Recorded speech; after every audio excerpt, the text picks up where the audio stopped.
sociale è possibile spiegare con immediatezza ed efficacia principi etici e morali che diversamente sarebbero difficili spiegare, come ad esempio il valore del rispetto delle regole, della lealtà, del sacrificio nel preparare una gara. Eppure oggi occorre distinguere tra gioco e gioco. Una cosa è il gioco che contribuisce a far crescere, mettere in relazione le persone, magari contando sulla destrezza e sull'abilità di conseguire una vittoria meritata. E una cosa è il gioco che è estranea, che abbrutisce e peggio ancora fa ammalare. E quanto sta producendo il gioco d'azzardo in Italia, i cui numeri ed effetti su tutte le fasce d'età commentano in maniera inequivocabile un crescente pericolo sociale e sanitario ed un aumento della illegalità. Oggi nel nostro paese i fatturati del gioco d'azzardo stanno crescendo in maniera, oserei dire, esponenziale, ma anche i costi sanitari e sociali. Lotterie, slot machine, poker e giochi d'azzardo di diversa natura hanno inondato il mercato in maniera frenetica. Il risultato di questo sforzo ingente, anche in termini di marketing e pubblicità di ogni genere, è stata la notevole crescita di giocatori che coinvolge ogni gruppo sociale, compresi i pensionati, casalinghe che noi incontriamo nel bar, nella tabaccheria, in qualsiasi parte, e purtroppo anche i giovani. Ed è per questo motivo appunto che le arti provinciali di Gorizia, sentinelle del territorio e quindi attente a ciò che può ledere alla persona e alla famiglia, hanno fortemente voluto organizzare questa tavola rotonda dal titolo Mettiamoci in gioco. Perché mettersi in gioco significa avere anche il coraggio di affrontare argomenti spinosi come il gioco d'azzardo.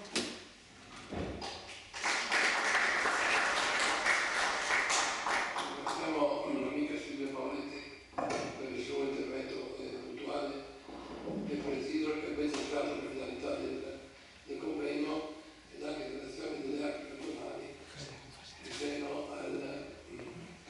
al comitato incontro dopo la sera. Anche l'interlocutore di questa giornata è la Caritas e la Caritas del Gesano, per cui do la parola a Don Paolo Dio.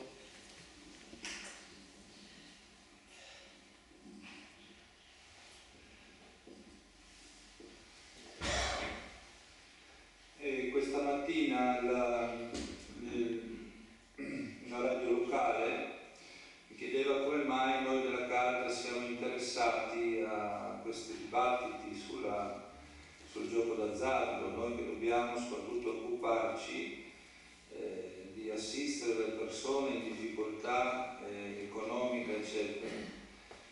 Innanzitutto perché la nostra azione non è soltanto assistenziale, ma la nostra azione come Caritas è anche, tra virgolette, politica, nel senso di stimolare la realtà, le persone, la società a farsi carico di certe problematiche. La problematica del gioco d'azzardo è una, come ha già detto la Silvia, è una delle problematiche che più stanno incidendo in maniera negativa nella nostra società.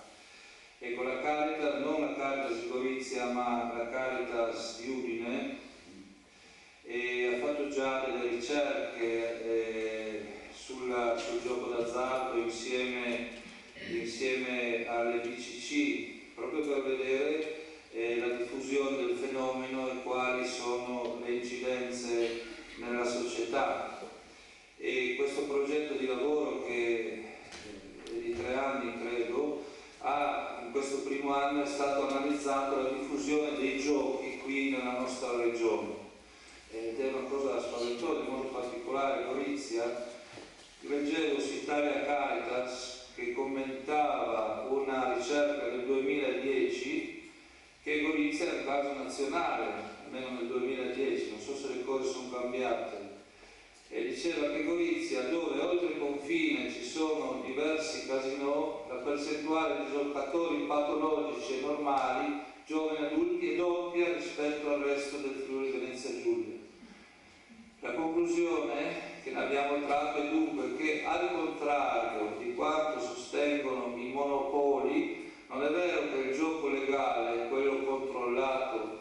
dallo Stato è più sicuro di quello illegale. Più aumenta l'offerta, come è successo in questi anni in Italia, e come proprio il caso Gorizia dimostra, più cresce il numero dei giocatori e tra questi anche di coloro che sviluppano comportamenti patologici. Allora vedete come il problema è particolarmente grave qui a Gorizia, anche questa ricerca appunto fatta dalla Caritas di Udine, qui ci sono tutti i dati delle presenze delle slot machine e di altri giochi nei vari esercizi. Vi do un dato: ci sono in provincia di Gorizia 338 esercizi che vendono schede oppure hanno le slot machine, cioè dove si può accedere al gioco d'azzardo. Ecco, quindi appare chiaro che da questa ricerca che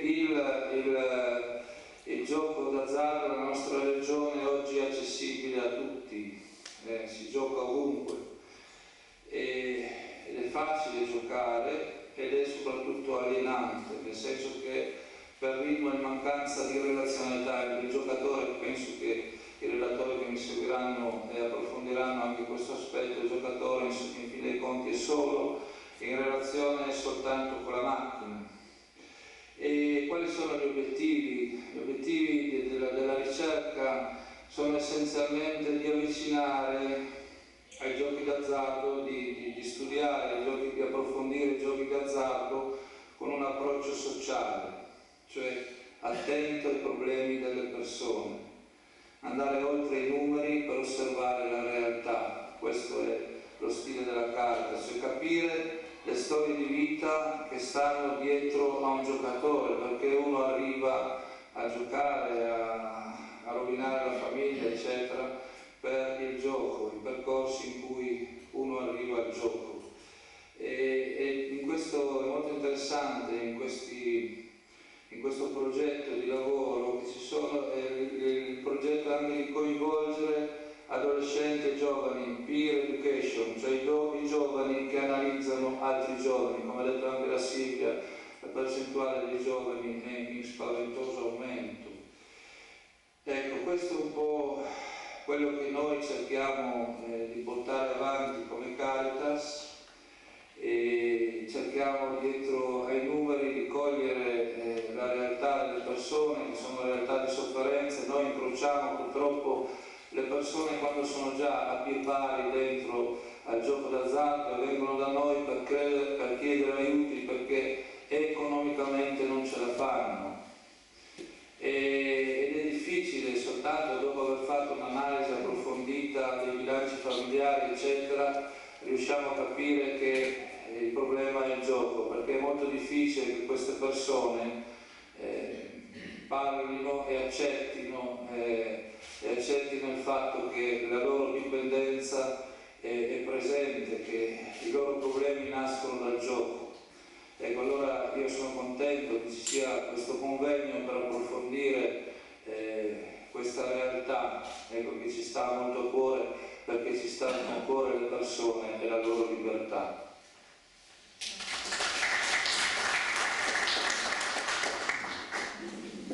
Grazie a Don Paolo per il suo preciso e puntuale intervento. Prima di andare avanti con i lavori pregherei il dottor Zappalotto di dottore, a voler portare il saluto a questo convegno. Il dottor Zappalotto è il prefetto di Gorizia.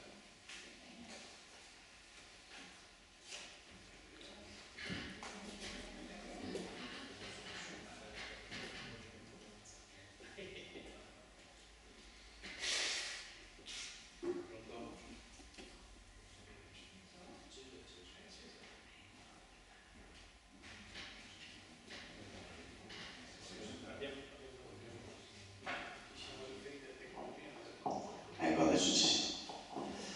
Allora, grazie per l'invito, signor Presidente.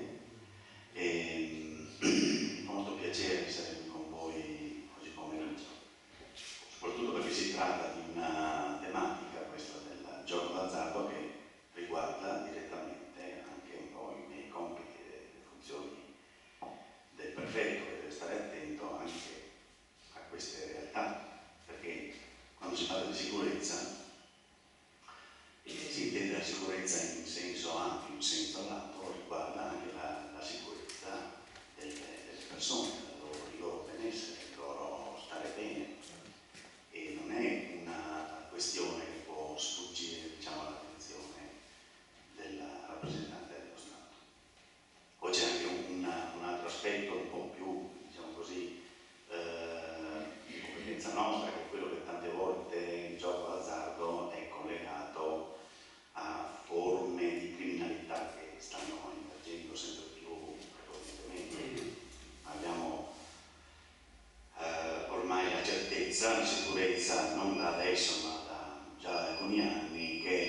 l'azione con la quale noi, operatori dello Stato, dobbiamo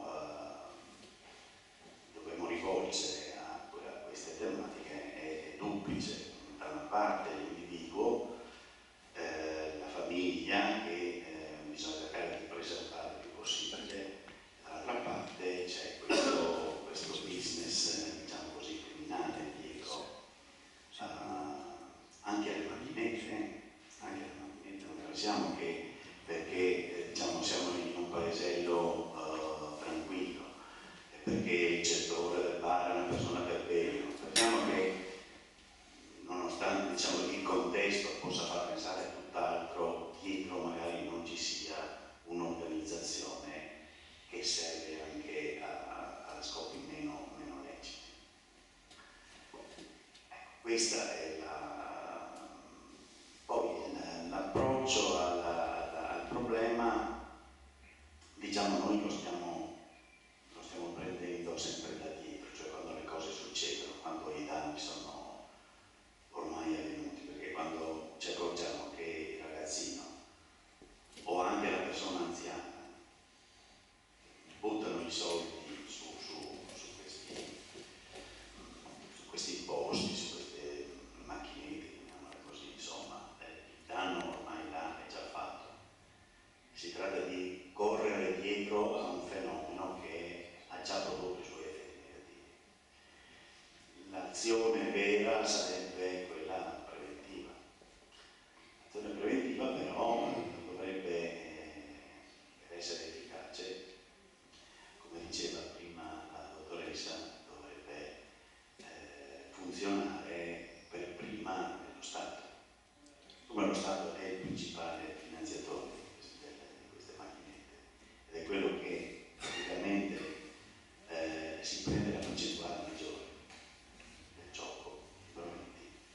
Bisognerebbe che l'azione partisse appunto dallo Stato, che cercasse di limitare, di circoscrivere il fenomeno, non tassando, quindi prendendosi i proventi di questa attività, ma disincentivando l'uso, disincentivando l'installazione di queste apparecchiature, che sono una cosa infernale. Non ci sono macchinette buone e macchinette cattive, non c'è un gioco d'azzardo, diciamo così, lecito che non produce danni e un gioco d'azzardo invece in mano alla criminalità che produce danni. È come la stessa distinzione che si fa tra droghe leggere e droghe pesanti. Droga è droga. Uno non muore subito, ma acquisisce una dipendenza, quello è il punto. Questa è l'anomalia sulla quale ancora c'è una certa propensione, vedo anche a volte anche nella stampa stessa, questa distinzione tra il gioco d'azzardo che è organizzato dallo Stato e il gioco d'azzardo organizzato dalla criminalità. Il gioco d'azzardo è il gioco d'azzardo, punto e basta, e produce gli stessi effetti, sia che dietro ci sia lo Stato che dietro ci sia la 'ndrangheta. Non bisogna fare queste distinzioni, non bisogna cadere in queste semplificazioni. Per cui ritengo che l'argomento sia un argomento estremamente di attualità, perché lo vediamo tutti i giorni, insomma c'è una crescita esponenziale di dipendenze da gioco d'azzardo. Non soltanto. I danni sono danni incalcolabili perché c'è una ricaduta sociale molto importante che deriva da questo gioco d'azzardo. Diciamo le famiglie che vengono distrutte, che vengono depauperate dei loro beni, a volte beni che si sono tramandati da generazioni, vengono dispersi in pochi minuti da queste persone che ormai sono completamente invase da questa mania, da questa vera e propria malattia, e le ricadute sulla sanità. Io dico almeno questi costi sanitari dovrebbero essere posti a carico di chi gestisce questi giochi. Almeno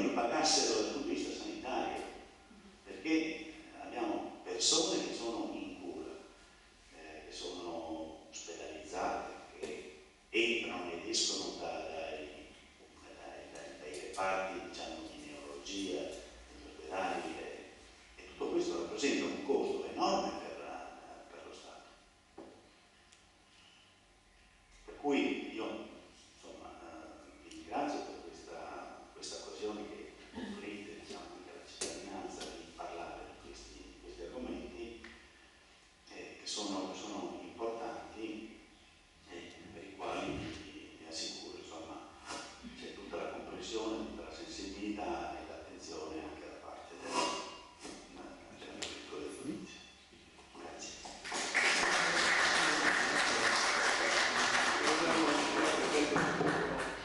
Questo è il contributo e anche per il suo impegno dichiarato a essere al nostro fianco in questa campagna.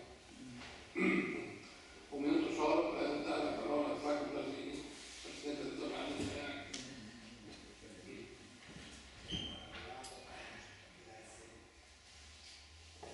Solo un saluto, ecco, perché poi Silvio avrà modo anche di rappresentare l'impegno delle acque regionali su questo tema, in particolare su questa campagna ormai avviata.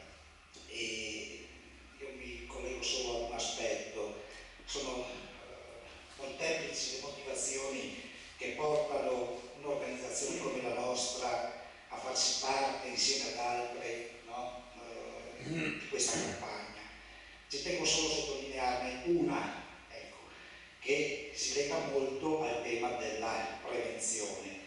Abbiamo capito bene che questa è una lotta contro il molinamento e sembrerebbe quasi una partita persa fino in partenza, perché le esperienze sul tema della dipendenza dal gioco d'azzardo ha una sua storia anche lunga. Ecco, non è oggi diventa di attualità perché i numeri rappresentano in modo più significativo il fenomeno, però parte da lontano. Ecco, quindi una dipendenza che lega in qualche modo il nostro compito, in particolare per quanto riguarda il nostro ruolo educativo. Fare prevenzione vuol dire fare educazione. Noi siamo un'organizzazione che è diffusa sui territori, ha ancora una grande capacità di intercettare le persone nei paesi, nei luoghi più lontani, ecco, e quindi di proporsi in un'ottica educativa, con lo scopo di fare prevenzione, sapendo bene che è solo un pezzettino molto piccolo del problema e delle azioni che devono essere intraprese. La nostra attenzione è anche alle politiche che gli organi competenti devono esercitare, devono fare, ecco, dallo Stato, le regioni, i comuni, ma io veramente ci tengo a sottolineare che il compito più preciso per quanto ci riguarda, infatti questa campagna sarà organizzata proprio in tante micro iniziative come quella di questa sera, che andranno ad organizzarsi sui nostri territori. Educare, provare, ecco, a fare il nostro compito cercando di mettere un pezzettino del nostro impegno per quanto riguarda la prevenzione. Grazie. Grazie al Ministro Blasini che in qualche maniera ha anticipato quello che sarà il percorso del progetto educativo delle acque regionali in collaborazione con i consigli provinciali e con i circoli per quanto riguarda il gioco d'azzardo. Lui non ha detto, come dico io, sono in programma alcune iniziative specifiche delle quali troveremo anche di persone esperte, tra cui inviteremo il dottor De Luca a relazionarci in merito. Ecco, io prima di dare la parola ai nostri amici che sono venuti alla mia destra, vi rubo 5 minuti sostituendomi indegnamente alla dottoressa Martini per specificare un po' il ruolo di questo comitato Mettiamoci in gioco, che è nato già a livello nazionale alcuni mesi fa, all'inizio dell'anno, con una proposta di legge contro per la prevenzione del gioco compulsivo. È costituito un comitato a livello nazionale che è presieduto da Don Armando Bartolini e a livello regionale si stanno ultimando le compilazioni, le composizioni dei vari comitati. Alle riunioni fatte a Udine, 2 propedeutiche alla formazione del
legalità. Buonasera a tutti, grazie per questo invito, grazie a Silvio, a Silvia Poletti, Presidente provinciale, a Fabio Basini, a tutti quanti voi per questo spazio di riflessione comune. Chiarisco immediatamente che le cose che dirò stanno su alcune considerazioni che sono proprie di un'organizzazione sociale con le ACRI, di un'esperienza che si è andata, come dire, realizzando più compiutamente nel corso degli ultimi 2 o 3 anni, proprio con questa campagna alla quale Silvia faceva riferimento, cioè la campagna Mettiamoci in gioco. Quindi farò delle considerazioni che non sono da esperto di recupero delle persone che hanno dipendenza alle spalle, non sono un esperto, come dicevamo, quindi anche io sono molto curioso di sentire dopo cosa deciderà il professore. Le considerazioni che invece voglio fare stanno diciamo, su una questione che più compiutamente di questo fenomeno. Io diciamo, ne discutevo prima con il dottor De Luca, che addirittura mi diceva scoperchiamo questa materia. Ecco, è scoppiata, se così possiamo dire, è diventata più evidente nel corso degli ultimi anni, ma non che non ci fosse sotto traccia. Dobbiamo interrogarci profondamente qual è la radice di questa questione. Se non è una radice culturale, forse no. Che cosa, se stasera i Silvi, la Silvia e il Silvio ci avessero convocati a discutere piuttosto che il gioco d'azzardo, un fenomeno che ha portato 2 genitori stamattina a Perugia a lasciare un bambino di 6 giorni e l'altro di 6 mesi, ma di 6 anni in macchina per andare a giocare in una sala slot, probabilmente avremmo discusso di questo argomento a partire da un altro presupposto. Avremmo discusso di questo argomento da un altro presupposto. Ma cosa spinge? Cosa c'è dietro? Siamo diventati tutti da popolo di poeti navigatori a popolo di giocatori? Non lo so, è un argomento che, come dire, ci interroga, sul quale ci dobbiamo confrontare. C'è di fatto che dal punto di vista dei soggetti che stanno lavorando insieme ormai 3 anni, questa campagna, più una serie di altre iniziative, voglio ricordare a tutti quanti noi, i sindaci, 100 sindaci italiani la settimana scorsa hanno consegnato nelle mani del Presidente della Camera una proposta di legge di iniziativa popolare che insiste su questo stesso argomento, no? Le sale gioco, il, come dire, pullulare sui territori, il crescere in maniera smisurata di queste sale, lo guardano questo ragionamento dal punto di vista non soltanto etico, direi lo guardano anche dal punto di vista degli amministratori locali che come dire, si pongono delle domande rispetto a un fenomeno che sta diventando oggettivamente incontrollato. Quindi parlerei di deregulation, no? Parlerei di qualche cosa da regolamentare, non parlerei di proibizionismo, stiamo attenti perché diciamo su questo argomento si può scivolare facilmente. Ma dal nostro punto di vista cosa sta accadendo? Sta accadendo nel nostro paese che diciamo attorno a questo mondo girano affari straordinari e noi come cittadini di questo paese, attorno al mondo del gioco d'azzardo ovviamente, noi come cittadini di questo paese credo abbiamo il dovere di interrogarci. Stiamo parlando di un affare che vale 84 miliardi di euro all'anno, un fatturato di 84 miliardi di euro all'anno, un'industria importante, dietro la quale ci sono molte persone, perché ci sono anche persone che lavorano in queste industrie. Distinguerei molto bene, alcune considerazioni già sono state fatte nei primi 2 interventi introduttivi, tra il gioco regolare, intanto il gioco è un'altra cosa, qui guardiamo il gioco d'azzardo, il gioco è un'altra cosa, io credo che invece dovremmo saltare il gioco, la dimensione ludica alla quale si rifà anche buona parte dell'esperienza diciamo, associativa delle aree per buona parte di una serie di iniziative che ancora noi promuoviamo, si rifà a una dimensione sana del gioco, il gioco è relazione, il gioco come dire in qualche modo agevola, fa crescere le persone, non le fa morire, quindi attenzione perché anche su questo forse qualche precisazione va fatta. Ecco, ma un affare così importante evidentemente non muove soltanto gli interessi dello Stato. Qualcuno, il prefetto prima diceva, ci sono interessi molto importanti, è assolutamente vero quello che dice, ma in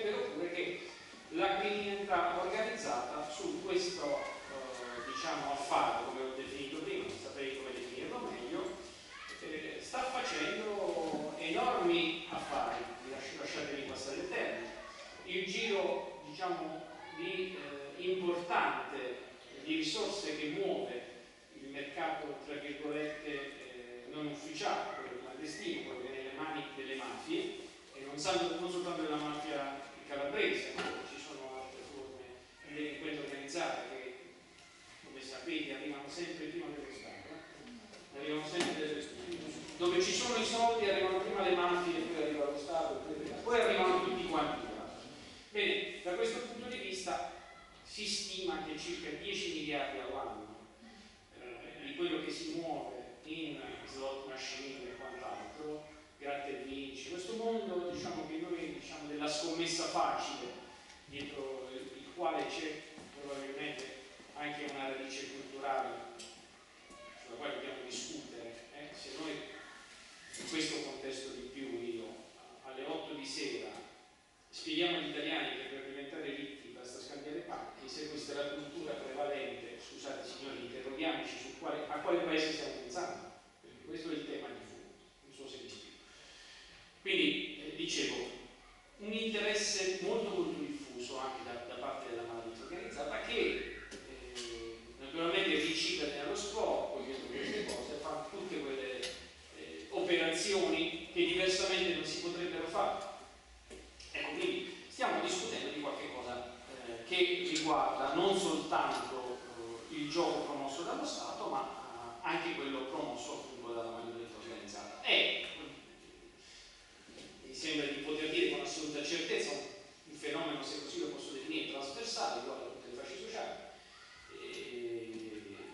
Stamattina ancora veniva dato questo dato, un ragazzo, un minore su 5 che ha a che vedere con questo mondo, ha contatto con macchinette, gioca o nelle sale slot. A questo proposito mi viene sempre facile citare una mia vecchia zia Margherita, io ho radici napoletane, e i napoletani per antonomasia sono giocatori, un po' non gli piace la scommessa al bambotto, no? Avete tutti quanti visto come di Filippo e zia Margherita, quando zia Margherita era zia di mio padre, per cui io l'ho solo conosciuta, quando diciamo era il tempo della pensione, una scommessina andava a fare, però le procedure che doveva compiere una volta la zia Margherita erano molto diverse da quelle di oggi, perché zia Margherita doveva scegliere, doveva andare al bancolotto e doveva fare la sua scommessa.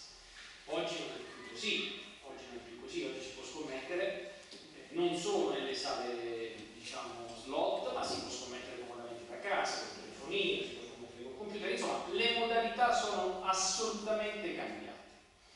Quindi siamo di fronte a anche una modalità, come dire, che in qualche misura ci chiede, alla quale siamo sollecitati ogni giorno, siamo sollecitati perché è pur vero che la pubblicità è continua rispetto a questo. Non so se vi è mai capitato di andare alla posta e qualcuno invece di dare il resto va da gratta e vinci. Insomma, io su questo dico, possiamo discutere, poi può essere giusto, può essere sbagliato, mi preoccupa sempre il ragionamento che facevo prima, che sono appunto le ricadute sociali, qual è la cultura che promuoviamo attraverso questo meccanismo.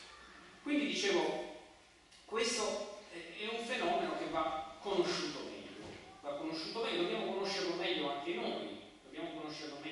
noi, le organizzazioni sociali, Franco diceva prima nel suo intervento, che sono a contatto, grazie a Dio ancora, con tutte le fasce sociali, tutte le fasce d'età, perché abbiamo nei nostri circoli giovani, ma abbiamo anche quelli di mezza età, abbiamo gli anziani, la FAO, insomma, come dire, è un mondo con il quale noi stiamo impattando e avendo di fronte diciamo le persone, non i fenomeni, non quello che ci viene trasmesso e ci viene raccontato dall'ultimo ricercatore di turno, ma vedendo i volti delle persone che possono, ecco appunto, finire nelle mani prima di tutto arrivano alla Caritas, poi vanno ai centri di chiusura, insomma si avvia una procedura che oggettivamente ha visto, diciamo, famiglie intere rovinarsi in questo paese.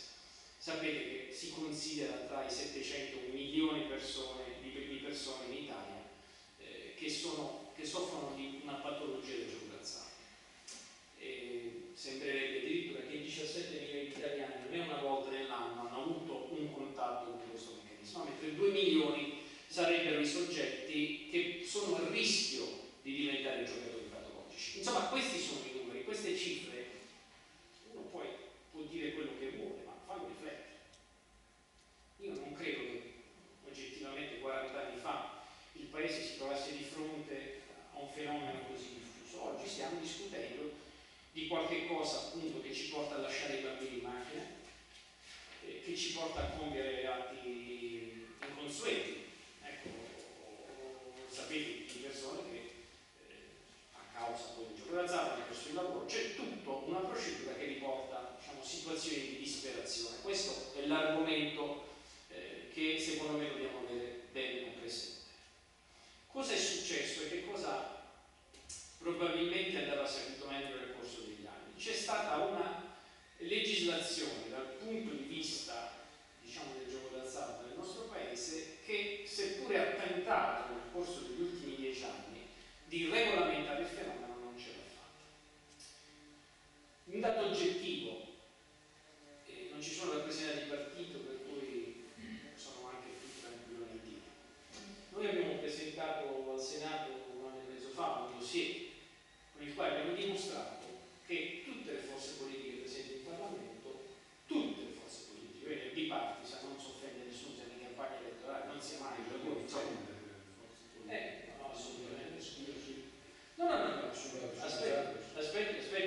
che adesso ci arrivo. Quindi tutte le forze politiche hanno avuto qualche vantaggio, qualche vantaggio nel senso che si sono pagate campagne elettorali, si sono sistemate persone, si sono distribuiti incarichi, insomma siamo di fronte a questa situazione che, per non mettere la testa sotto la sabbia e far finta di non capire, se non altro oggi, diciamo, queste organizzazioni hanno chiarissimamente denunciato. Ora, è evidente che nel momento in cui abbiamo descritto questa situazione, abbiamo anche indicato esattamente dove stavano i problemi, ci siamo resi conto che la lobby parlamentare dopo questo argomento è una lobby molto molto forte, anche qui per non stare a dire niente di, come dire, di nuovo, per chi vive sotto questo tetto di cielo, insomma è una lobby parlamentare abbastanza resistente. Quello che siamo riusciti a fare, a partire da un'altra lobby, questa volta popolare, sociale, no? Che si rifà un po' a queste organizzazioni che venivano prima citate, è stata quella di appunto chiarire in Parlamento il merito della questione, anche attraverso alcuni esperti che ci hanno dato una mano, e di lì è partito, grazie a Dio posso dire, un intergruppo parlamentare che su questa questione ci ha messo la testa e, come vi dirò nella conclusione di questo intervento, ha prodotto una serie di proposte di legge. Adesso c'è un testo unificato sul quale stiamo discutendo che secondo me poi su questo possiamo discutere, ripeto, ha delle, come dire, descrive degli interessanti approdi. Quindi dicevo, abbiamo dovuto lavorare su più piani, c'è certamente un piano sociale, c'è un piano terapeutico del quale non mi occupo e non ne voglio parlare, c'è un piano sociale, c'è un piano politico. Su questo piano politico oggi siamo di fronte a una situazione che ci dice che nessuno può far finta di non conoscere il problema. Se qualcuno dice ma nessuno ci ha spiegato che cosa stava succedendo, e soprattutto se qualcuno dovesse dire ma io non mi ero accorto di quello che stavo involontariamente proponendo, la legge non proibisce certe cose. Non so se mi spiego. Il legislatore non è mai intervenuto fino a questo momento per proibire ciò che, diciamo, la legge prevede. Certo è politicamente sconveniente non intervenire su un quadro normativo che perlomeno io definirei confuso, dove sono le responsabilità degli amministratori. Abbiamo parlato molto e stiamo parlando molto in questi giorni del posizionamento, no, delle sale di voto. C'è un tema che riguarda gli amministratori locali.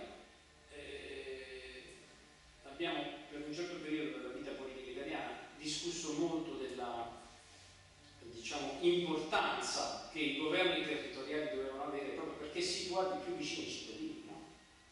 Decentramento, la prima fase anche della modifica del titolo quinto della Costituzione, cioè l'idea che lo Stato dovesse giungere in maniera sempre, diciamo,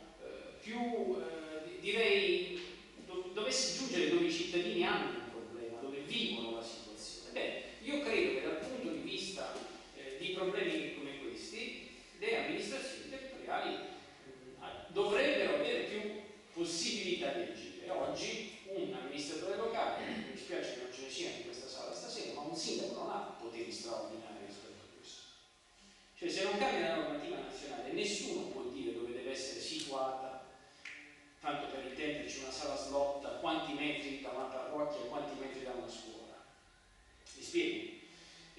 Qualche amministrazione che ha provato a regolamentare, diciamo, almeno questo fenomeno è incappata nel giudizio del Tribunale amministrativo regionale, che ha detto ha ragione il gestore della sala slot. E certo che ha ragione, giustamente. E questo certo che ha ragione, paga le tasse, esatto, no, paga le tasse, quindi è rispetto alla legge. Fino a prova contraria, in un paese in cui non tutti rispettano la legge in verità, e non tutti pagano le tasse, soprattutto è evidente. Assolutamente no, assolutamente no. Ecco perché il presupposto dal quale sono partito è stato proprio quello di dire può essere politicamente sconveniente che quelle cose accadano, no?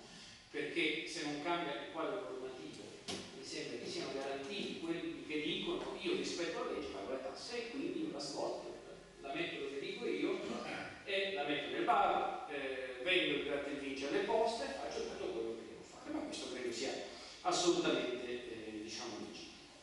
Ora il tema è questo: noi riteniamo come promotori di questa campagna che se il fenomeno si è diffuso al punto che oggettivamente sta diventando incontrollabile, diciamo, i numeri adesso parlano assolutamente chiaro, alcune cose il legislatore le dovrebbe fare.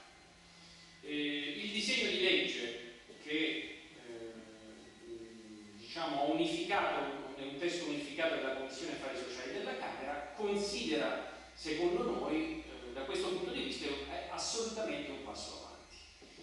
Intanto oggi i costi del gioco d'azzardo, i costi sociali, visto che era questo il tema che era stato assegnato, sono pari quasi a 60 miliardi all'anno di euro. Questi sono i costi diretti e indiretti.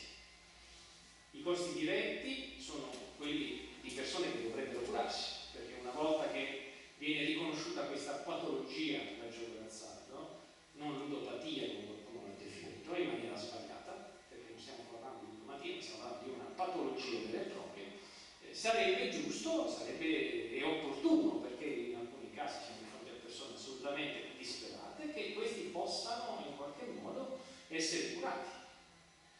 E nei livelli essenziali di assistenza, questo è il tema che noi abbiamo affrontato e stiamo affrontando ancora adesso, girando per regioni, nei livelli essenziali di assistenza non è prevista questa patologia, cioè le coperture necessarie, esatto, stiamo parlando di quello che mai, le coperture non ci sono. Per cui uno che passa un guaio di questo tipo o si rivolge a pagamento, non lo so, o diciamo a centri terapeutici che fanno questo servizio per un altro motivo, ma diciamo non sono coperti in qualche modo, non sono garantiti dai servizi essenziali di assistenza. Sembrerebbe che in questa proposta di legge, in questo disegno di legge che appunto è il testo unico, quindi ha unificato le varie proposte di legge, siccome non ho detto delle parole cortesissime nei confronti degli amministratori, diciamo dei parlamentari fino a questo momento, devo anche riconoscere che c'è nello stesso modo un gruppo di parlamentari che in maniera assolutamente trasversale, a partire dal Partito Democratico per finire il Movimento 5 Stelle, hanno invece inteso lavorare affinché si potesse giungere a questo testo unificato. Ecco, nel testo unificato è considerata appunto la patologia del gioco d'azzardo come una malattia, perché di questo stiamo parlando di una cosa della quale la gente si ammala, non stiamo parlando di un raffreddore, parliamo di una cosa per la quale bisogna curarsi. Ecco, in questo testo diciamo di legge unificato è previsto che nei LEA sia garantita appunto l'assistenza per le persone che purtroppo hanno avuto un problema relativo al gioco d'azzardo patologico. Viene attribuita alle regioni, anche qui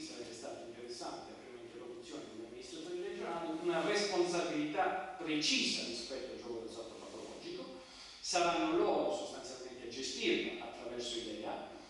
Anche qui molte regioni hanno legiferato in assenza di una normativa nazionale o di quel quadro normativo che io ho definito, diciamo, con un eufemismo scomposto almeno, hanno legiferato nel corso di questi mesi. Qualcuno ci ha azzeccato, qualche altro ci ha azzeccato un po' meno, però è chiaro che diciamo, questa legislazione regionale si è mossa sulla base di qualche cosa che mancava, cioè del fatto che era opportuno che il legislatore nazionale mettesse mano alla legge. Oggi invece il ruolo delle regioni dovesse diventare questo testo unificato, stiamo parlando di un testo, non certamente di una legge, dovesse diventare legge, io credo che questo problema l'abbiamo superato. Naturalmente anche dal punto di vista di altri argomenti, come quello della pubblicità, no? Si fa riferimento alla pubblicità ingannevole. In verità il codice civile già punisce la pubblicità ingannevole nel nostro paese, non ci sarebbe neanche bisogno di rinormarla questa cosa. Comunque si agisce ancora all'interno di questo disegno di legge in maniera molto più chiara, molto più forte sul fatto che diciamo, non ci possono essere pubblicità che spingono le persone a immaginare che grattando un fogliettino si può diventare immediatamente ricchissimi e quindi risolvere tutti i problemi della propria vita. Inoltre viene istituito un numero verde nazionale al quale rivolgersi, perché spesso uno dei problemi nel quale incappano le persone che hanno questo tipo di patologia è la solitudine, no? Nel senso che non sempre sanno a chi rivolgersi e non sempre finiscono nelle mani delle persone giuste. Il cartello della campagna Mettiamoci in Gioco sta cercando di appunto costituire anche una mappa delle presenze sicure alle quali poter eventualmente da poter indicare ai giocatori patologici. Dicevo, oltre questo sarà costituito finalmente un osservatorio nazionale. Questo osservatorio faranno parte non solo esperti della materia, ma anche organizzazioni come i centri di chiusura, le associazioni del terzo settore, cioè quelle organizzazioni che normalmente si sono occupate nel corso degli ultimi, oltre che gli esperti che naturalmente devono esserci perché altrimenti il rischio è che parliamo di cose che non stanno né in cielo né in terra, e oltre agli esperti del Ministero della Sanità ci saranno all'interno di questo osservatorio anche organizzazioni che nel corso di questi anni hanno fatto un lavoro egregio rispetto a questo argomento. Vi è ancora un'attività di informazione e di educazione che il decreto prevede. Come dicevo prima, c'è una buona possibilità che la radice di questa questione sia una radice culturale. Certo, c'è anche diciamo, una questione che riguarda la difficoltà sociale. È chiaro che quando più la gente si sente strozzata, come in un periodo come questo, in cui la povertà assoluta e la povertà relativa aumentano, no? Stasera stiamo discutendo di un altro argomento, i tassi di disoccupazione aumentano, la disperazione sociale, tra virgolette, aumenta, è molto più probabile che uno tenti la fortuna. E credo che questo ci possa stare, nel senso che uno immagina che se gli va bene ha risolto i problemi suoi e della sua famiglia. Quindi direi che la gente non si avvicina sempre a questi meccanismi infernali, lasciatemi definire così, per il piacere, no? Per la pulsione di stare lì di fronte a questa macchinetta a sbattere, non so se avete visto mai come sono fatte le slot machine fino a diventare imbecilli. No, non è sempre così. C'è dietro anche una motivazione che deriva dalla condizione personale, che in questo paese per molte persone, per una fascia purtroppo sempre più ampia di persone, si fa una situazione molto vicina alla disperazione. Quindi c'è un fondo che viene stabilito per le famiglie e per i soggetti appunto che diventano dal punto di vista patologico soggetti da curare. C'è un fondo che viene stabilito da questa proposta, da questo testo unificato, e una serie di altre cose minori che naturalmente io non vi cito. Qualora qualcuno fosse interessato a questo testo unificato vi posso dare, diciamo, poi dopo gli estremi da dove potete tirarlo fuori su internet. Insomma, il problema di cui stiamo discutendo, tutto sommato, è un problema appunto che ci interroga da molti punti di vista. Noi dovessimo dire qual è stato il percorso che abbiamo fatto, faccio proprio 2 minuti, prendo proprio 2 minuti in più proprio per fare anche un po' la parte della collega che non c'è del CNCA, no? Della campagna. Dovessimo dire se ne abbiamo fatta di strada, io direi proprio di sì. Da che sembrava, quando abbiamo iniziato con questa campagna un anno e mezzo fa,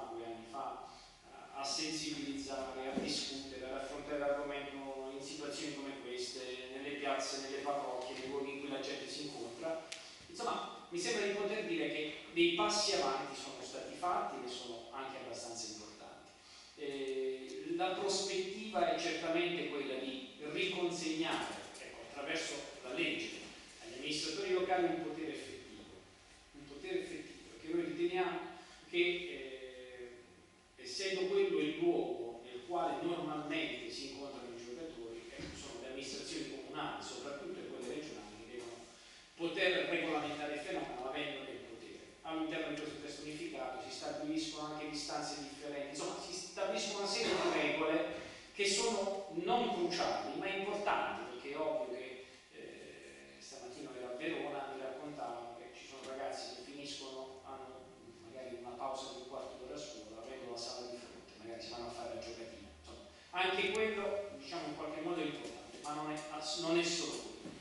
Io credo che invece il lavoro che dobbiamo fare è quello insieme di continuare a discutere di questo argomento e di spingere affinché non si abbassi la guardia, perché il fenomeno rischia di sfuggirci di mano, se non ci è già sfuggito di mano, se non è già troppo tardi. Credo che diciamo, questo argomento riguardi una platea di protagonisti che non sono soltanto gli esperti, non sono soltanto quelli che in Parlamento possono fare una buona legge o gli amministratori di enti, sono gli educatori, sono quelli delle ACLI, tanto per capirci, così non ci dimentichiamo che l'impegno che stiamo mettendo in questa campagna è un impegno importante, perché appunto riteniamo di dover giocare il nostro ruolo. Sono appunto le associazioni di terzo settore, sono anche quelli che, come dire, in famiglia riescono a spiegare non solo ai figli, non solo ai bambini, ma anche agli anziani, che questo fenomeno, appunto, di questo fenomeno ci si ammala. È un percorso che noi non riteniamo chiuso, riteniamo invece che bisogna avere un'attenzione molto molto forte su questo argomento e soprattutto ci interroghiamo sul senso, sul valore del gioco. Ecco, dicevo prima nell'introduzione, nella nostra storia abbiamo imparato attraverso il gioco a relazionarci con gli altri, a capire che diciamo, è importante anche giocare di intelligenza, in qualche modo che il gioco può aiutarci a crescere, può aiutare le società a crescere. Il gioco è una cosa molto bella, io credo che non vada sporcata con l'azzardo, un'altra cosa, l'azzardo è assolutamente un'altra cosa. La prospettiva è che, come abbiamo fatto stasera qui, queste iniziative continuino, ci siano anche in altre città d'Italia, i comitati stanno crescendo, i comitati della campagna Mettiamoci in Gioco sono ormai in tutte le regioni d'Italia e ci sono anche qui in Friuli. Il vero problema è come dire, aprire un dibattito su questo argomento e informare le persone del fenomeno e di quello che può succedere quando appunto si resta soli, perché la solitudine è un altro elemento per il quale alcuni hanno dichiarato di avvicinarsi al gioco. Forse è anche questo il fenomeno di una società, lasciatemelo dire, malata, che evidentemente non riesce più a trovare nella relazione, nel rapporto, ecco, nel gioco intelligente, dove siamo abituati a concepire, non riesce a trovare la possibilità appunto di un incontro e soprattutto non riesce a uscire fuori da nuove trappole, ne conoscevamo altre, diciamo, all'inizio del secolo, questa è una nuova trappola che svilisce un po' il senso anche, lasciatemi passare il termine, del lavoro, della fatica, no? Qual è il denaro fatto facilmente, pensateci bene, no? L'idea che il denaro si possa ottenere facilmente, con una giocata, con un pacco, come dicevo prima. Forse c'è qualche cosa di più profondo in questa nuova malattia sociale, se così la posso definire, e credo che quando la radice è culturale di un problema è così che va affrontata. Quindi il mio auspicio è che iniziative come queste si possano ancora ripetere, faceva bene il Presidente regionale e il Presidente provinciale, dobbiamo anche noi delle ACLI ancora farci carico di queste iniziative e sperare che appunto nel discutere e nell'affrontare questo argomento con le persone, ecco, si riesca appunto a dare un contributo importante in una fase in cui sembra ci sia un aumento appunto di queste macchinette, di giochi d'azzardo. Quindi io vi ringrazio e davvero spero che dopo di questa sera ci possano essere anche altre iniziative per poter discutere ancora come stiamo facendo oggi. Grazie a tutti per il suo contributo.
piace andare a Dresda dopo il bombardamento, 10 anni dopo il bombardamento, e dire adesso che cosa facciamo? No, questo non mi piace, non è giusto, non è accettabile dal mio punto di vista. Termine gioco, tutti dicono che non bisogna chiamarlo così, però tutti lo chiamano gioco. Hanno inventato che il termine ludopatia ormai, no? Invece si chiama puramente azzardo di Stato e basta.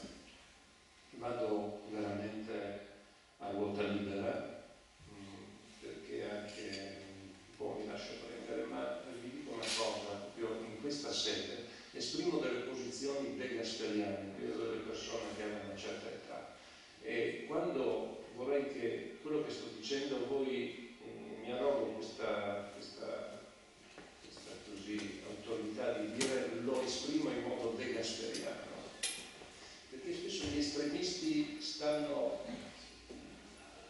in magma centrali e invece quelli che sono al centro sembrano estremisti.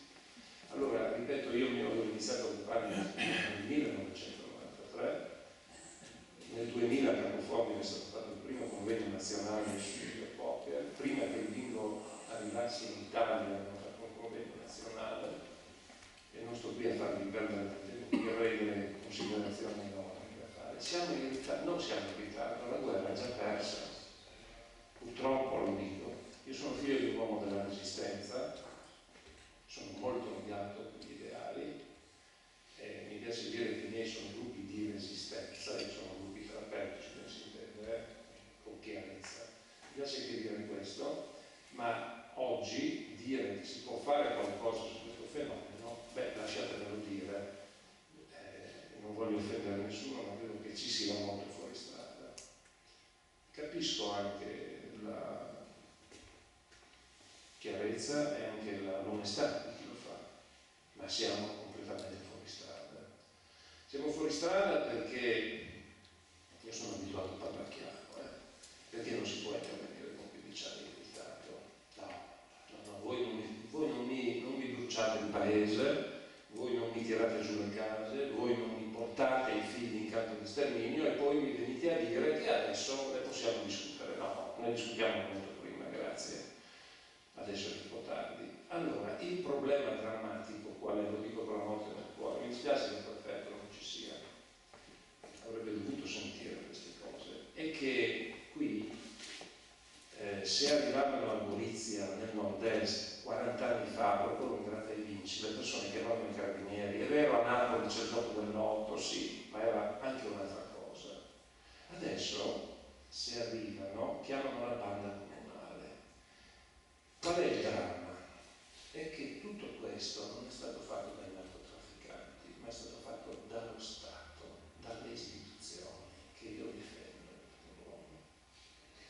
E oggi questo stesso Stato ci viene a dire, attraverso le istituzioni, adesso noi interveniamo e mettiamo a posto la cosa.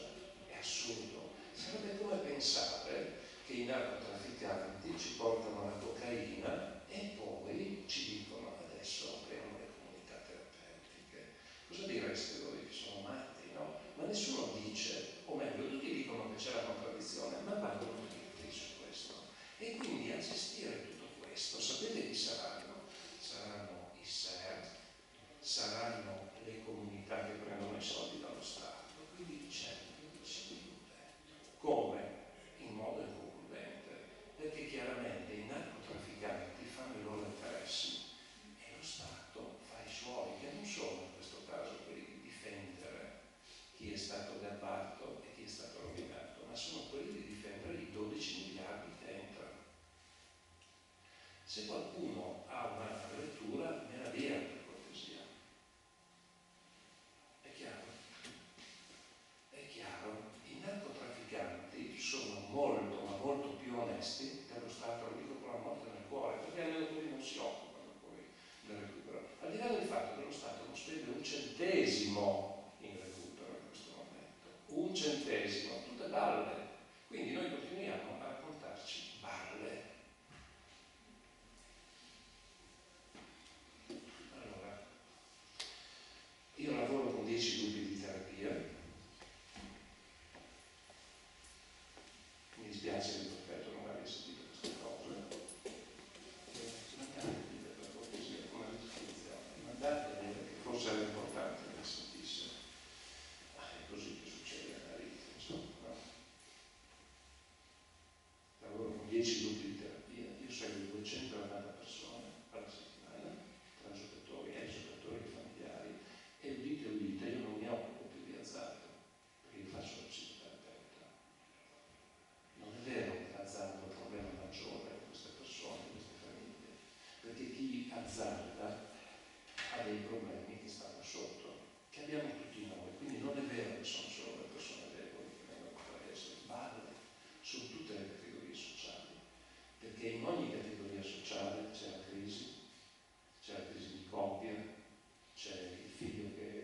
tu Stato non puoi incassare 12 miliardi, avere un giro di 80 miliardi, hai tutti i gestori che ormai hanno creato le lobby, i partiti sappiamo chi sono, noi sappiamo, no? Dove viviamo, ma in tutti i paesi occidentali, questo, non solo in Italia, attenzione, e poi venirne a proporre la cura. Qual è la cura? Dai, andiamo a vedere negli Stati Uniti dove è la cura. Dai, vediamo, giocatori anonimi, è così che si fa con i gruppi di volontariato. Ah, certo, la guerra si va a fare con 2 lance contro 1000 panzer, ma questa è follia. Ma qui siamo fuori di testa completamente, siamo fuori di testa. È come dire, ho un infatuato, scusa, pronto? E sei in barca ancora, vieni subito qui e occupati di lui. Questo è quello che si fa, ragazzi. Io conduco 10 gruppi di terapia a settimana, ho fatto molti errori, ne faccio ancora, so che ci vogliono solo per costruire bene un gruppo, ho fatto 22 anni di volontariato con gruppi alcolisti, ma i miei sono gruppi di terapia adesso. Ci vogliono 10 anni per portare un gruppo ad evoluzione. Chi mi dice che non è vero, non mi importa, mi faccia vedere, io faccio 500 sedute all'anno, chi magari mi dice questo fa 30 sedute all'anno, non 500, oppure non ne fa proprio. Lavorare in questi termini è difficilissimo, bisogna lavorare con le famiglie e poi bisogna essere attenti a tutti i cambiamenti che avvengono. Per ottenere che cosa? Dai, andiamo subito agli esiti, perché è la cosa più interessante. Ecco, ve li do, proprio gli esiti,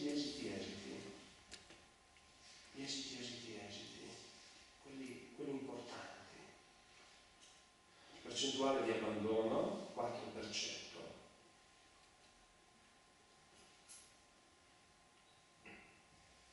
Sono abbandoni comunque molto sofferti. Negli ultimi 4 anni il 95% di chi entra rimane in terapia. Le coppie che si separano, in questi gruppi sono in media 1 all'anno, quante si separano fuori? L'indice di disoccupazione su 283 persone è di 2 persone. 2! Da quando sono attivi i gruppi non c'è stato nessun caso di suicidio. Allora io che cosa vengo a dire? Che la patologia è lì dentro. È qua fuori la patologia, non là dentro. Però dopo un lungo lavoro così, perché se questo lavoro non viene fatto così, la patologia è là dentro e rimane là dentro, perché si rifanno i vecchi manicomi. Io ero giovane, quando sono entrato ai 9 anni, stavo interessante, ho dormito dentro, i manicomi non sono scomparsi. Quindi lo Stato, quindi se intervengo io, faccio la legge, non me ne voglia, non me ne voglia. Faccio la legge, intervengo, lo Stato straccione, poi perché non è lo Stato, un altro Stato, è il nostro Stato straccione che dice che interviene, uno sgancia. I LEA già prevedono, ma non hanno dato un centesimo, perché noi siamo fatti in questo modo, noi dobbiamo far vedere che tutti hanno diritto, però poi non ti do nulla per fare questo. È come dire, lei ha a disposizione un'auto, ci monta sopra, però è senza motore, non ha il serbatoio e per mettere la benzina non c'è benzina. Ma che cosa me ne faccio io di questa carcassa? Niente, ovviamente. E solo però alle telecamere abbiamo messo a disposizione una bellissima auto, no? Ok? Quindi questo Stato e tutti gli Stati occidentali difendono che cosa? Le loro entrate. E quindi che cosa ci dobbiamo aspettare? Che i partiti faranno qualcos'altro? Daranno dei contentini, quindi le persone potranno telefonare, rivolgersi, ma non fare questo lavoro. E questo è il lavoro che ho fatto. Io quando mi infarto voglio andare in ospedale e voglio tornare fuori vivo e voglio tornare ad andare in bicicletta. Non voglio andare in ospedale e morire. È chiaro? Allora, il 90% di chi è in terapia non gioca più d'azzardo, il restante 10% è assolutamente sotto controllo. Sono già uscite dalla terapia 176 persone, 2 sono tornate a giocare per errore del terapeuta, perché adesso io sono molto più attento sia nelle entrate sia nelle uscite, no? Perché il terapeuta, come tutti noi, è stupido, ma diventa meno stupido nel tempo.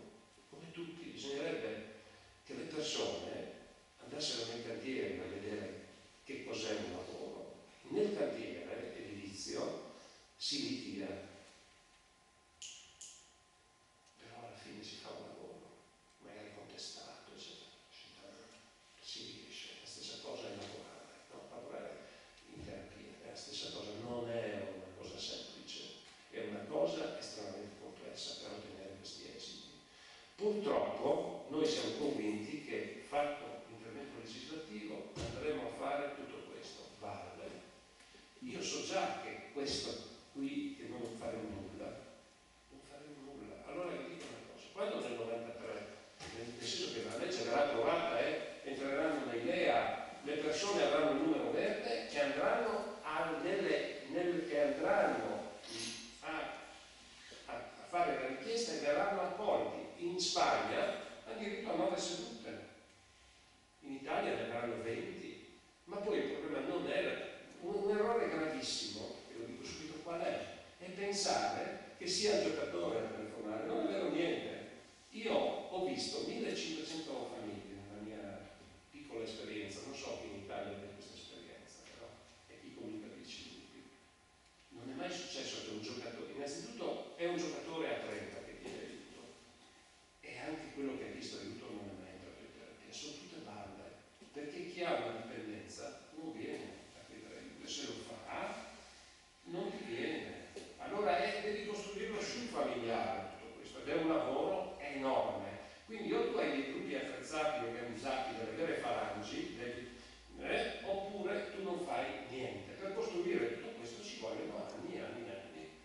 Io ipotizzo, nel caso con un lavoro in cui io ci metto la mia vita, immaginate nel settore pubblico, con un dirigente sopra, con l'altro che gira dall'altra parte, tu devi fare questo e quell'altro, non si da fare. Io non ho nulla, perché sono per l'intervento pubblico, ma fatto in un certo modo. Vi dico una cosa: quando nel 93 decido di buttarmi in azzardo, perché si era suicidato un mio amico del superiore, dico, non è un problema, mi danno tutti dell'arco, no?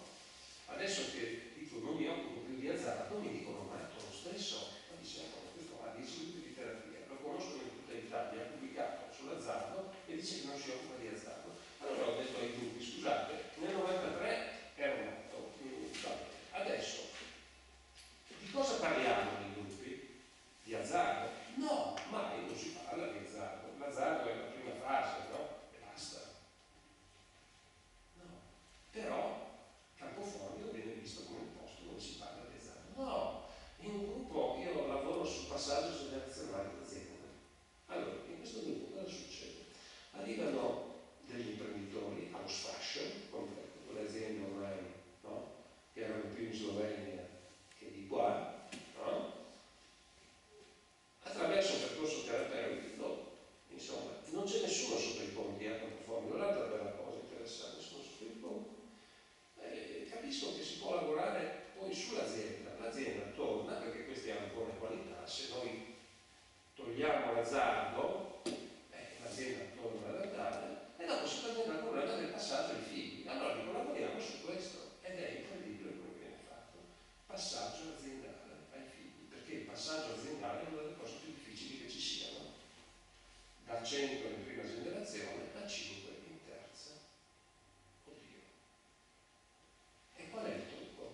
Che bisogna andare da un legale, che bisogna andare da un commercialista, che bisogna andare dove volete voi, ma il nocciolo è mettere in contatto dal punto di vista terapeutico il genitore col figlio, e questo tu non lo fai fuori, lo fai in un contesto terapeutico. Ebbene, io sfido chiunque a venire lì e vedere come questi passaggi sono avvenuti. Quando un'associazione industriale mi chiama, non del Friuli-Venezia Giulia, a fare una conferenza sull'azzardo, io dico: guardate, io verrei a parlare di questo per voi, perché mi pare molto interessante. Ma sta scherzando? Di questo? Ma poi abbiamo già tutte le ricerche.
passaggi in azienda riusciti, però con un lungo lavoro per perdita.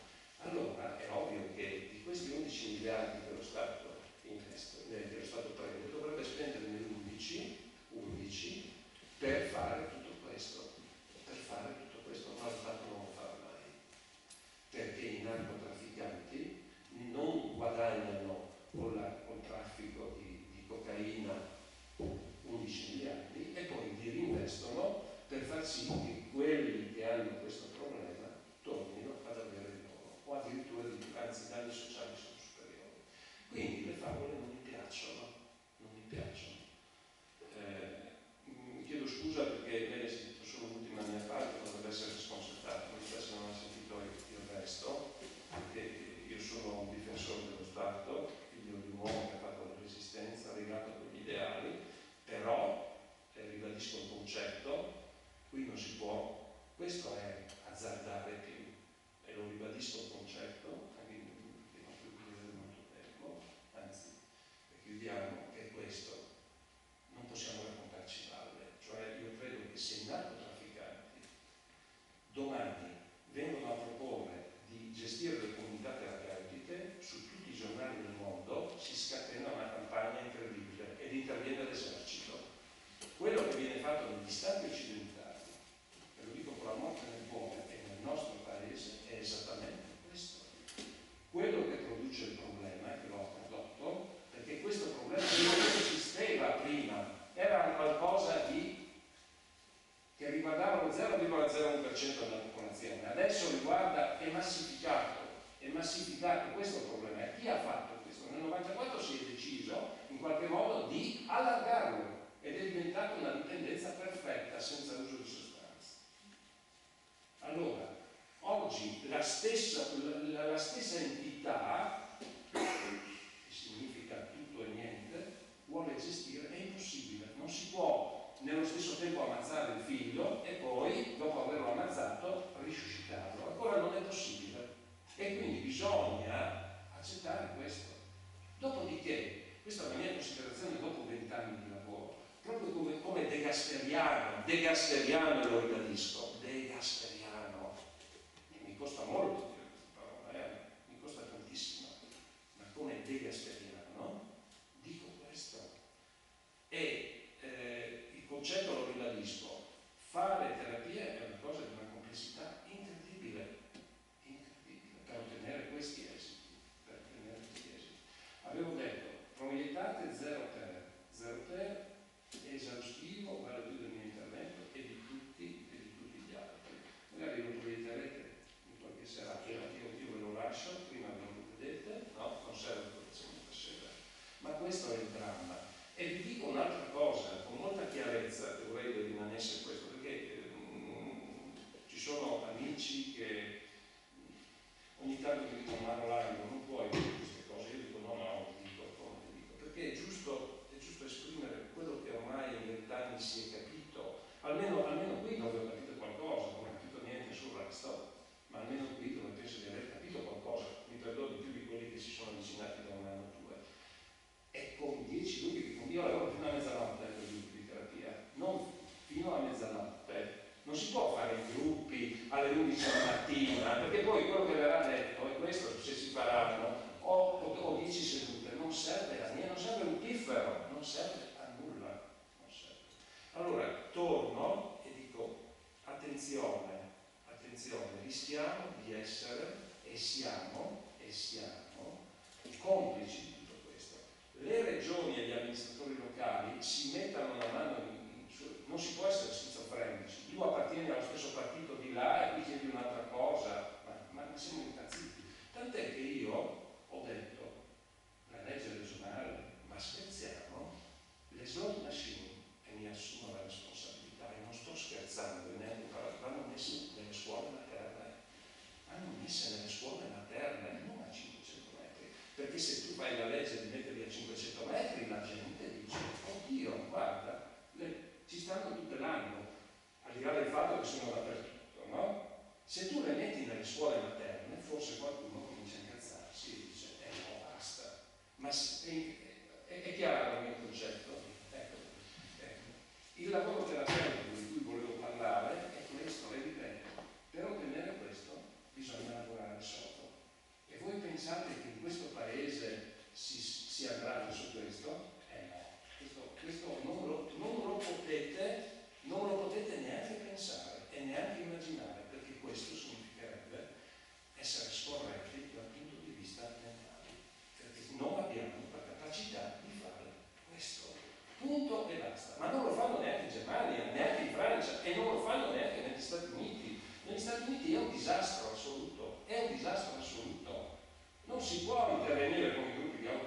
dai il microfono.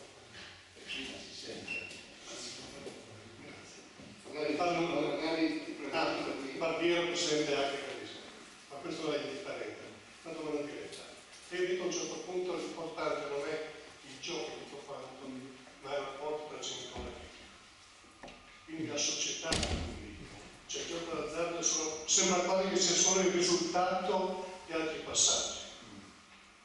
Ecco, ci spiego un po' questo passaggio. In modo molto chiaro, io non ho la verità in tasca, però hanno fatto 12.000 sedute di terapia di gruppo dal 97 ad oggi con questi personaggi e con queste famiglie, qualcosa avrò imparato. Allora, ribadisco il concetto. L'omicidio, ripeto con la morte del cuore, che ha compiuto lo Stato in questo paese, nei paesi occidentali, è stato quello di mettere a disposizione di tutti gli strati sociali una droga perfetta. Allora, le donne, non voglio essere frainteso, andavano all'orto, andavano con i nipotini in giro, insomma sublimavano in un altro modo. I maschi non so dove andavano, un po' al bar, di qua di là, certo se potevano avere tutto quello che volete, no? I problemi c'erano anche prima, cioè queste famiglie hanno dei problemi di fondo e ripeto, tutte le famiglie trasversalmente. Io ho visto dei disastri economici a livello industriale, non posso far nomi, quindi non solo aziende chiuse, ma tante aziende chiuse, è chiaro? Quindi non solo la povera gente, non è vero, perché il problema sta nel fatto che nelle nostre famiglie succedono dei guai grossi. E allora, quando succede un guaio grosso, tutti noi diventiamo deboli e ci aggrappiamo a qualcosa. Allora, se ci aggrappiamo all'orto, bene, al nicotino ancora meglio, se ci aggrappiamo ma se ci aggrappiamo per caso all'azzardo o all'alcol, ma se ci aggrappiamo all'azzardo, la casa va all'asta. I conti in banca non ci sono più, i figli non vanno più a scuola. Se io dovrei parlarvi di questi figli, che poi è paradossale in tutto, è chiaro? E questa è una droga perfetta fornita da chi ti dovrebbe difendere. È come se io vado dal medico e quello invece di darmi l'aspirina mi dà come si chiama, il veleno. Ma è folle tutto questo. E questo è il dramma. Ma non sparo, se io difendo lo Stato, io dico, e qui il crimine è questo, è di sentirsi poi completamente in minoranza su questo, avendo una posizione degasperiana, completamente, perché poi lo Stato, in questo caso, riesce a gestire il fatto, anche prima si parlava, è chiaro che la criminalità organizzata fa più affari di prima, semplicemente perché prima lo gestiva l'azzardo, con le dische clandestine, ma riguardava lo 0,01% della popolazione, io lo so benissimo, negli anni 80 tutti sapevano qui chi erano i giocatori d'azzardo, dicevano quei poveracci, voi a Gorizia avete avuto il casino, era più grave la situazione, è vero, di là, ma non so, in Lombardia c'erano quei personaggi, adesso è un fenomeno sociale assolutamente fuori controllo. E vi dirò una cosa in più, questa, guardi, se la noto questa, io come psicoterapeuta che ho un'esperienza di 20 anni riesco, mentre sono riuscito a tenere sotto controllo 280 persone, in questo momento gli ultimi casi di aiuto io non sono in grado più di controllarli. Non sono in grado, con 10 gruppi che hanno alle spalle 600 sedute, non sono in grado di controllare queste situazioni. C'è stato un salto. E qual è il salto? È una mia ipotesi. Non sono più i giocatori di prima. I giocatori di prima erano dei giocatori che in qualche modo avevano delle situazioni interne molto forti, su cui ci può lavorare. Adesso sono i figli di questa cosa abnorme e io non so cosa fare più. Anche perché le situazioni arrivano completamente distrutte. E io mi chiedo, ecco che quindi creeranno noi manicomi di Stato, quindi le persone vanno a sé, fanno le 11 sedute, lo psichiatra, lo fanno, tutte queste palle varie, ma alla fine uno rimane in manicomio, rimane lì. Invece le persone che devono fare una terapia non si suicidano, tornano ad avere l'azienda, vi ho dato i dati prima. Questo è l'obiettivo di una terapia, no quello che deve fare una terapia. E quando io dico che la patologia è fuori e non a campo fuori, non lo dico una boiata con questi dati, ma otterremo questi dati secondo voi con gli interventi che verranno fatti, ma non scherziamo neanche.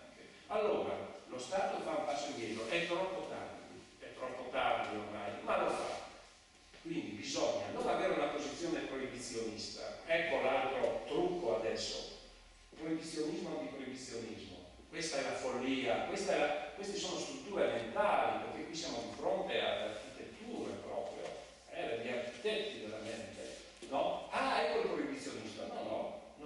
Allora sarebbe come se un sindaco, c'è una strada dove ci sono 1000 morti al giorno e dice: un momento, io voglio intervenire, io la chiudo questa strada. No, tu non puoi toccare la circolazione sacra, no, 1000 morti al giorno, io chiudo questa strada. E se il prefetto mi dice che non la chiudo, io vado contro il prefetto, perché 1000 morti al giorno su quella strada io non li tollero, se no mi divento come sindaco.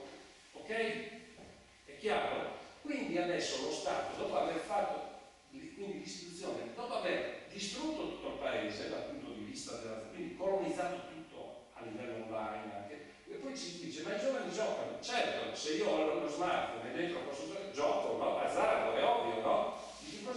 Ma di che cosa ci sentiamo, no? Allora, oggi dire cosa bisogna fare? Eliminiamo la pubblicità, diminuiamo l'offerta. Ma comunque servirebbe poco. Guardate cosa è successo col fumo. Ma è incredibile come non impariate dalle esperienze precedenti. Ma è terribile questo. È terribile. Io sono sconcertato per questo.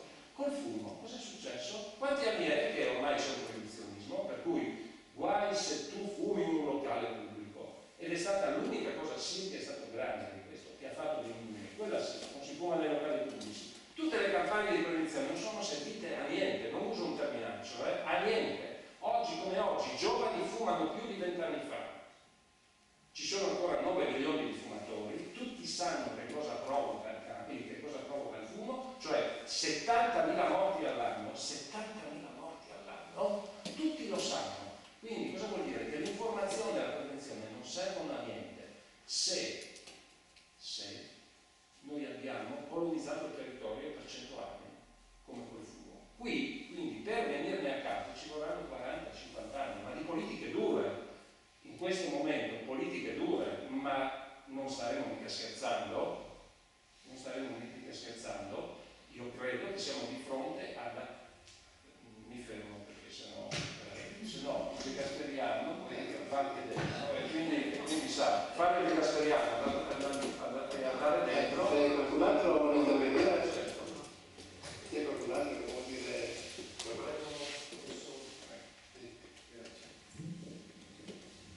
io ho sentito con molto piacere e molto interessante, diciamo, la posizione che hai espresso, che io ho ascoltato con molto rispetto. Però mi sembra che ci siano punti di vista differenti, nel senso che lei afferma lo Stato ha creato questa situazione, in qualche modo agevolato, l'ha sostenuta nel corso degli ultimi anni. Io ho dichiarato con grandissima, spero, semplicità e anche umiltà che alcune organizzazioni sociali, non l'Organizzazione Nazionale della Sanità, neppure l'ordine degli psicologi, neanche quello dei sociologi, neanche degli psicoterapeuti, nemmeno io non ho ricevuto nel corso di questi anni, non ho raccolto, come dire, un lavoro prodotto prima di denuncia così forte. Ora, io non sono in grado di dire se riusciamo attraverso questa spinta che arriva da questi mondi che non sono seduti in Parlamento, io voglio ricordarlo a tutti quanti noi, altrimenti carichiamo quest'arco di una forza che non ha.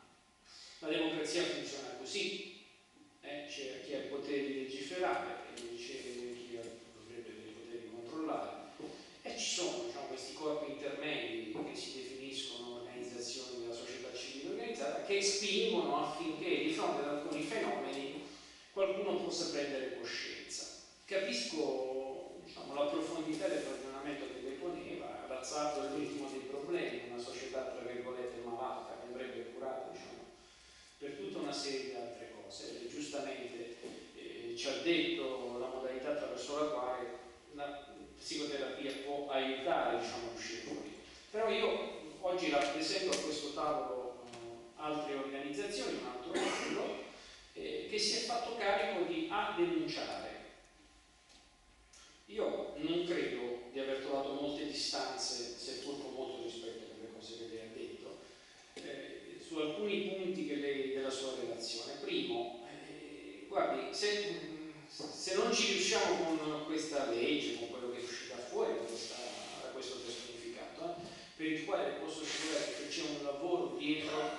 che merita rispetto. No, lo dico con assoluta sincerità. No, merita rispetto, perché non è che si arriva ad un testo di quel tipo soltanto perché uno si alza la mattina e muove il vento. Cioè, in questo paese perché uno muove il vento, guardi, e neppure consentitemi, perché uno fa una straordinaria campagna culturale.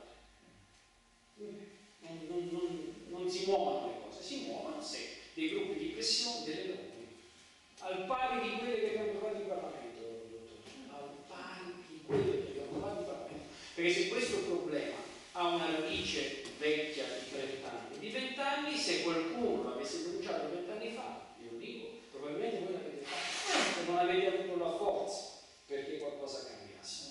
Con la Chiesa? Ma perché quante cose la povera Chiesa ha fatto e non c'è più una mosso, ho capito, ma non è che possiamo fare tutto, insomma, tutto non lo possiamo fare. Le potrei citare altre 1200 esempi. La democrazia funziona così. La democrazia funziona così, nel senso che se oggi questa testo unificato diventa legge, io credo che un 3/4 di cose buone l'abbiamo fatto. Abbiamo smascherato chi si è ingrassato nel corso di questi anni con l'azzardo, lo abbiamo smascherato, abbiamo posto le premesse perché in futuro si stia un po' più attenti, perché è politicamente sconveniente, seppure la legge prevede che certe cose si possono fare, ma è politicamente sconveniente arricchirsi con cose per le quali la gente si suicida, si ammazza o si rovina. Io non lo so se sta all'inizio o alla fine del problema. Cioè, uno le dice andrebbe curato molto prima che diventa giocatore, io sono d'accordo con lei, però insomma c'è una campagna politica che secondo me merita rispetto. Uno, dove arriveremo, lo vedremo, va bene. Speriamo che non si faccia neanche questo, perché se non si porta a compimento neanche questo disegno unificato, io non lo so. Definire questa normativa, una normativa che ci può aiutare a fare chiarezza, io qualche dubbio c'è, poi magari lei dice non serve a niente neanche questo, va bene, per carità, posizioni diverse, consideri che avendoci lavorato, insomma ci ho creduto e ci credo ancora, che oggi rappresento indegnamente anche le 15-20 organizzazioni che non sono le organizzazioni sindacali che difendono soltanto i sindacali che difendono certe posizioni, che non sono organizzazioni che difendono soltanto i centri terapeutici, interessi di nicchia, tanto per capirci, ho capito molto bene e la comprendo, bisogna stare attenti anche a questo. Sono semplicemente il riproporre il tema del diritto alla salute, perché di questo stiamo parlando, oltretutto non degasperianamente, ma costituzionalmente previsto nella nostra Costituzione repubblicana, come un tema centrale. Ora io ritengo, e chiudo, perché lo dico veramente senza ombra di polemica, abbiamo capito quello che abbiamo capito, poi speriamo in questo tragitto di essere aiutati anche da esperti in questa materia. Il suo è un punto di vista rispettabilissimo, per carità di Dio, ce ne sono altri. Ecco, però io credo che se piuttosto che farci prendere isolati, come è successo in questi anni, si può immaginare un percorso comune, forse riusciamo a trovare la dritta, forse riusciamo anche a dare a questo paese delle regole per le quali uno non si deve rovinare in questo modo. Io questo ritengo, poi ovviamente per il resto potremmo discutere per una settimana e trovare dei punti di accordo e forse alcuni anche no, questo è il vero della democrazia. Sono solo per una cosa, assolutamente d'accordo, ricordo che a Campoformido noi abbiamo iniziato a fare i convegni nazionali che a creare questa rete, cioè il convegno che va in giro per l'Italia è stato fatto a Campoformido, quindi questo lavoro di rete è stato fatto e quindi direi che qui siamo su quella linea. Io semplicemente poi sto dicendo che purtroppo intervenire con 15 anni di ritardo ha dei limiti che sono enormi. Poi tutti dobbiamo rispettare la democrazia e la rispettiamo fino in fondo, no? Poi però bisogna anche essere realisti sulla lettura, no? Sulla lettura. Io ho portato il problema del fumo su cui si dovrebbe andare a lavorare molto e incredibilmente non si fa, per capire, no? Oppure quello dell'alcol, ma è diverso.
Oggi però, incontrando le persone,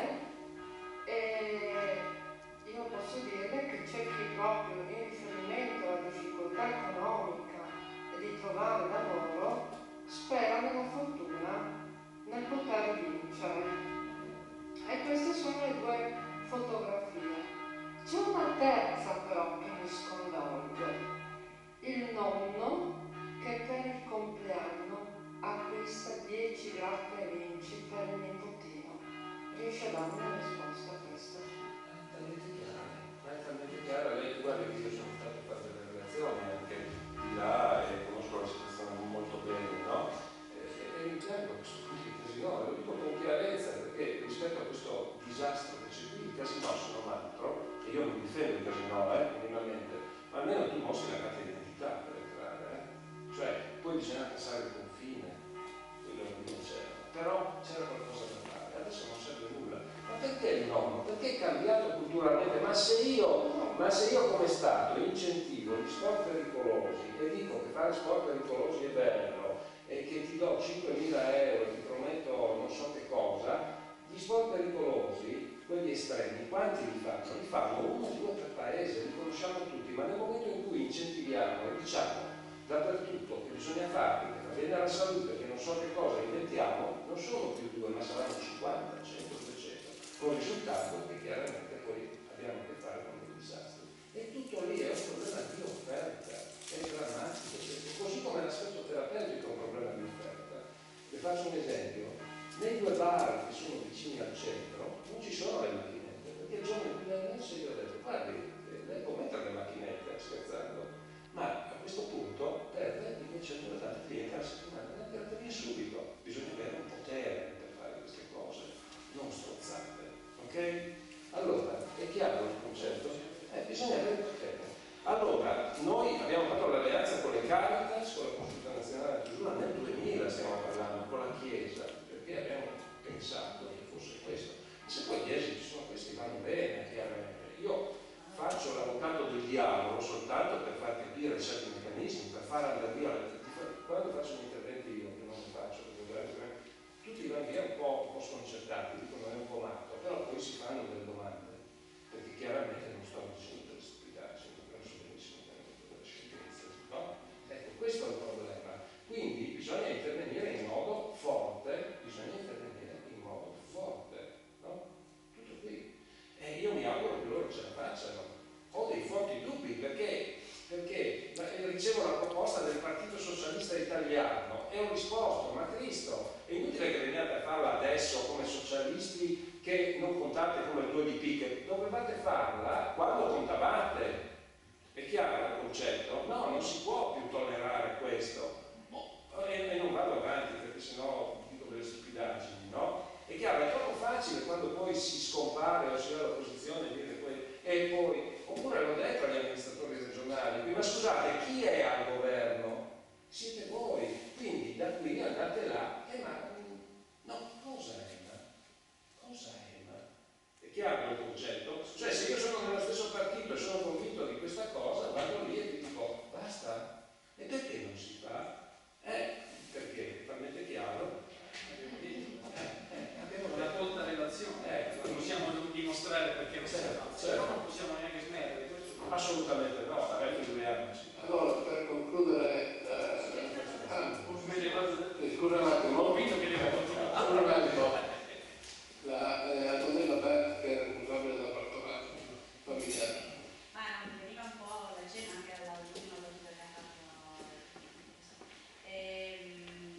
L'esperienza che qua viene fuori, che ci deve essere, l'aspetto politico è, lasciamo, per loro ci resta solo mi sembra di pregare, che ci vada bene, insomma, l'impegno che ci mettano, no? Che qualcosa significa. A noi, dalla parte nostra, mi sembra che c'è questo discorso culturale, no? Cioè che effettivamente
bisogno di un dialogo, di trovare qualcosa di diverso, come una volta si giocava a tombola. Era qualcosa di trovarsi nel paese, adesso certo è cambiato tutto, come lei parlava, però io queste robe qua sono ogni mese quando prendono la pensione, portano su e questo non va bene. Sinceramente non so se avete fatto qualcosa o se fatto. No, a me dispiace, perché se invece fosse qualcosa di diverso o nel rione o trovarsi insieme o qualcuno che dice magari trovarsi o fare magari una gita culturale insieme, magari un posto o questo io penso che sia anche positivo. Staccare dal casino, fare organizzare una roba. Però questo dipende un po' dalle associazioni. Insomma, io sto dicendo questo, un gruppo, un quartiere, qualcosa, perché vedo che questi dopo non andano a mangiare sul serio. Spendono tutto una sera per fare una sera diversa. Grazie Maria per il tuo interessante contributo, perché evidentemente questo qua è uno spunto verso un'associazione, verso... Sì, ma io vorrei andare ancora, ma se non... Sì, no, dico. Per cui dobbiamo praticare con noi a gestire e organizzare questi momenti di aggregazione. Boh, se non c'è nessuno... Vuoi dire ancora? Credo che il prefetto volesse replicare. Vabbè, allora ringrazio tutti. No, volevo lei non vuole... Devo dire che, come sempre, ormai da quando ho capito il meccanismo, i miei interventi sono così e non sono fatti a caso. Sono un psicoterapeuta, io non parlo come terapia, mai. E quindi se parlo così e mi spendo così e poi mi faccio fucilare in poche parole, cioè perché? E non sono così scemo, no? E perché voglio che comunque rimanga, e sento che qualcosa rimane, che rimanga qualche dubbio, che rimanga qualche bel dubbio, e che su questi dubbi poi si possa anche evidentemente lavorare, perché quello che lei chiedeva è esattamente quello che si fa nei gruppi di terapia, ma in questi gruppi di terapia si devono allargare con una serie di situazioni, eccetera. Voglio dire che è molto complesso il lavoro. Purtroppo non è di buone intenzioni, noi dobbiamo lavorare, ma lavorare ce lo insegnano i cantieri, ce lo insegna tutto il mondo del lavoro, è una cosa complessa. E se sbagliamo, poi ci sono 3 milioni di disoccupati e forse 5. E questo è un problema. Per cui non possiamo permetterci di sbagliare anche facendo queste cose, perché tra 10 anni ci ritroviamo con dei problemi ancora più forti. Tutto qui, il senso del mio intervento, che a volte è scordinato, è questo. Allora, per quanto riguarda la prima signora,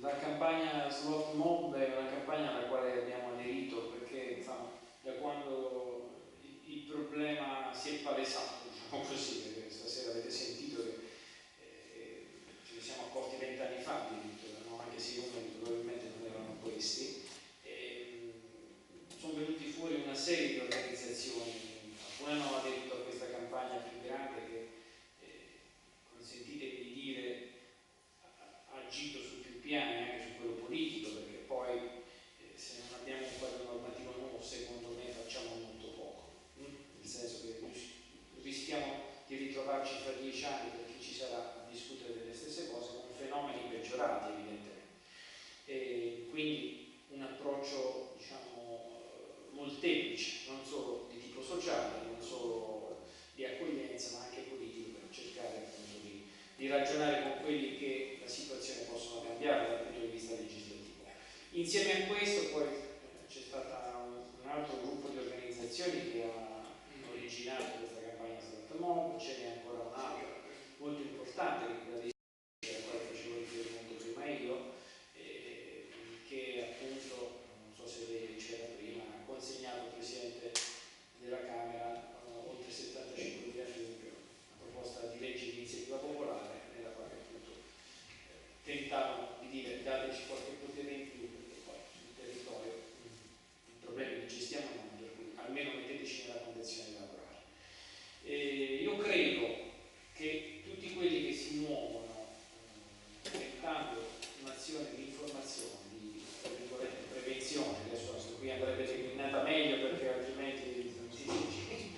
abbiamo poi di fare un altro convegno di informazione, appunto di prevenzione, di cura, di accoglienza, perché ce ne saremo accorti anche tardi, ma dobbiamo avere che quando c'è di fronte un disperato, c'è di fronte un disperato, non è che puoi discutere molto, non è che puoi dire torna domani mattina, no?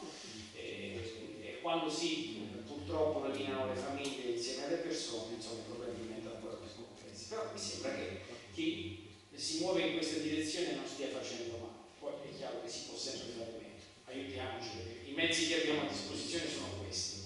Per quanto riguarda la seconda questione, io credo che ci sia un tema che riguarda certo anche la solitudine.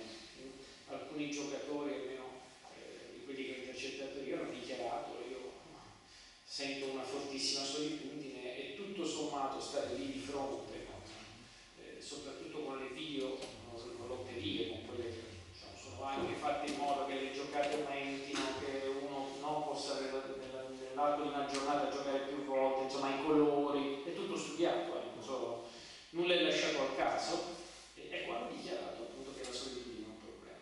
E però qui forse la questione di fondo è che tipo di società abbiamo di fronte. Cioè, questa è una società dove le relazioni sociali si sono ridotte al vicino, e questo veramente è uno dei fenomeni che noi vogliamo, è uno dei fenomeni della solitudine, uno dei fenomeni, non è il fenomeno per antonomasia. Allora io credo che le organizzazioni sociali, soprattutto i movimenti del volontariato, devono lavorare molto su quel crinale che come dire, dovrebbe aiutare a ricomporre i legami sociali. Questo è il tema. La gente non si parla più. Qualcuno se la va anche a cercare la solitudine. Cioè, siamo di fronte a un problema che è molto più grosso di noi, e che purtroppo è molto più grosso del gioco d'azzardo stesso, dell'azzardo, chiamiamolo come vogliamo. Per cui forse bisogna ricomporre i legami sociali. Questo è il tema forse di questo secolo, di questo scorcio di secoli. Su questo